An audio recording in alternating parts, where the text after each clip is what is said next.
Our fourth hand building technique, and this is our last of what we've learned for the semester, is slab construction. Okay?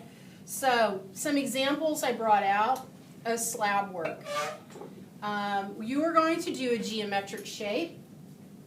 You're going to do a cylinder, a round shape. And also, for your coasters, you're going to do a coaster container, which is slab built, which you'll understand more as soon as I start building. Okay?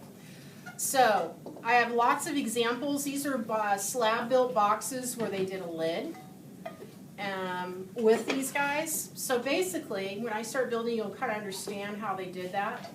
I love to slab build. You're taking one, it's like rolling out a sheet of cookie dough and then cutting out your shapes. There's a little bit of planning to it. You just can't, you got to have an idea what shape you're going to do. If it's a cylinder, you better find your base first. And you're going to cut out your base, okay? If it's a box, like this one here, you're going to have to cut out a paper template so you know what sizes to cut of clay. And that's what I've done here.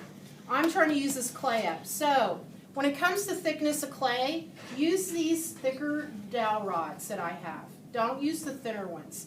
The smaller the piece, the thinner the clay, of course. Okay? The bigger the piece, of course, the thicker the clay should be. So I'm making a decent sized box, so I'm using these thicker dowel rods. So you need canvas, you need your dowel rods, a nice heavy rolling pin. You girls are always getting those really little tiny rolling pins, and it's hard to roll those. So what I've done is already rolled out my clay. This is where the drier clay is going to be better to use than the clay right out of the bag. Because all you know, as you guys know, that clay right out of the sack is really, really wet and it's hard to work with. So I've had this laying out since 4th hour, this clay here. So I've cut out my template. This is my base of my box. So this is going to be the shape of my box initially. Okay? I've cut out 2 of the same size because I need 2 walls the same size.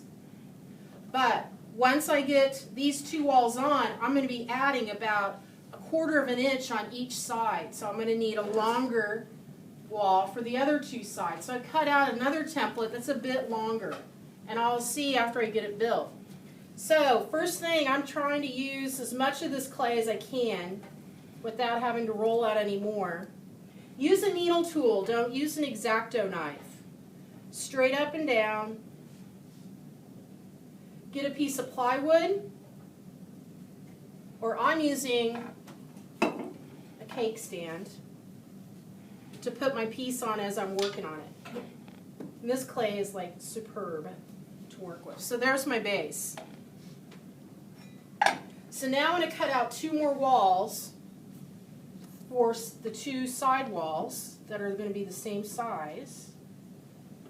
And slab building is going to be a little more trickier because you've got all these connections, clay on clay connections, that you have to score and slip and smooth those connections in really good.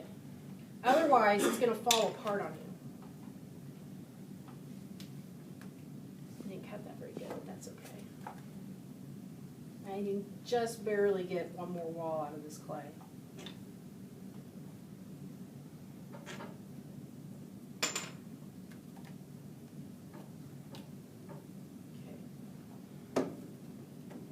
So now I need to assemble my wall, my sides. I like to take a fork, score the side of your base, and then I'm going to score the side of my wall.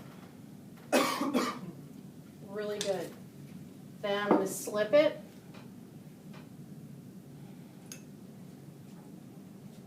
And I'm going to press this in. You can also use your dowel rods to kind of hold it flat against your tabletop and push. Just like that. And then I'm going to smooth the sides here, pull that clay over to help hold it up. If your clay is real soft and flimsy, this is where it's not going to work for you very well. It's not going to hold up like this.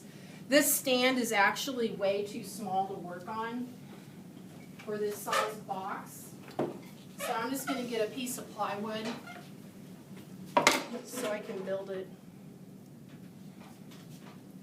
a lot easier. this way. So now I've got one wall up. Now ideally what I'd recommend you do is make a coil. A really thin coil.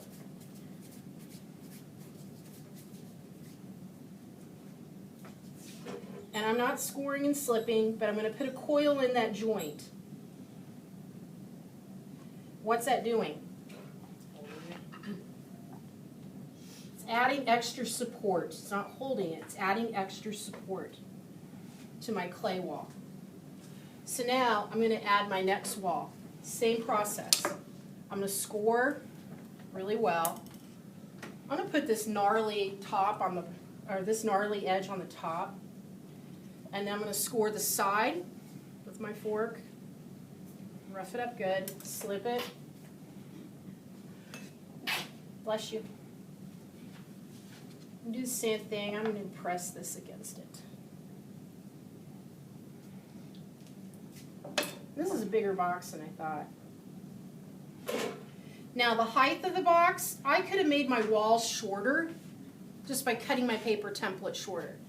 If I don't like the height of it right now, I'll wait till I get it all these next two walls on, and then I can cut it off with an X-Acto blade. So now I have two walls I need to roll out and build. This isn't going to be long enough, my paper template. Just barely. Oh, it is. How did I do that? It's perfect. So now I need to build, I'm going to make sure it is over here, two walls this size. I'm going to roll out the clay, and I'm going to score and slip. I'm going to score all three sides. I'm going to score all three sides of my wall, and I'm going to stick it on. And I'm going to do that real quick. But I need to add a coil there because I can tell that guy is flimsy. So I'm going to add a coil inside this seam.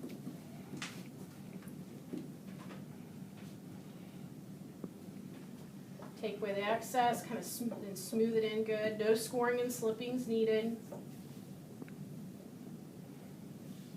I don't care what it looks like right at the moment, even though I feel like it's going to fall over on me. And I'm going to roll out another couple walls.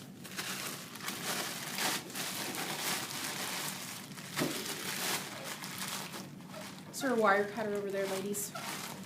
Pass it over, Grace.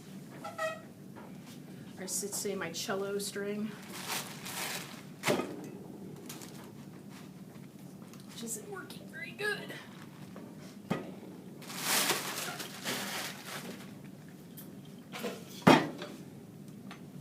Easiest way to flatten out, that doesn't fall over. Hold that, Michaela. Thank you. Just use your rolling pin to flatten this guy out.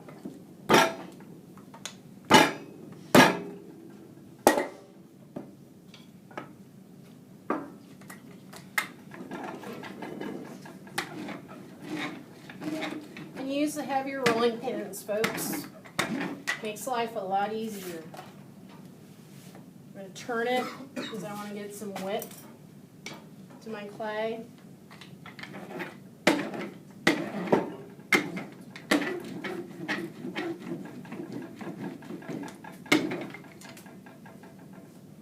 Okay. Thank you.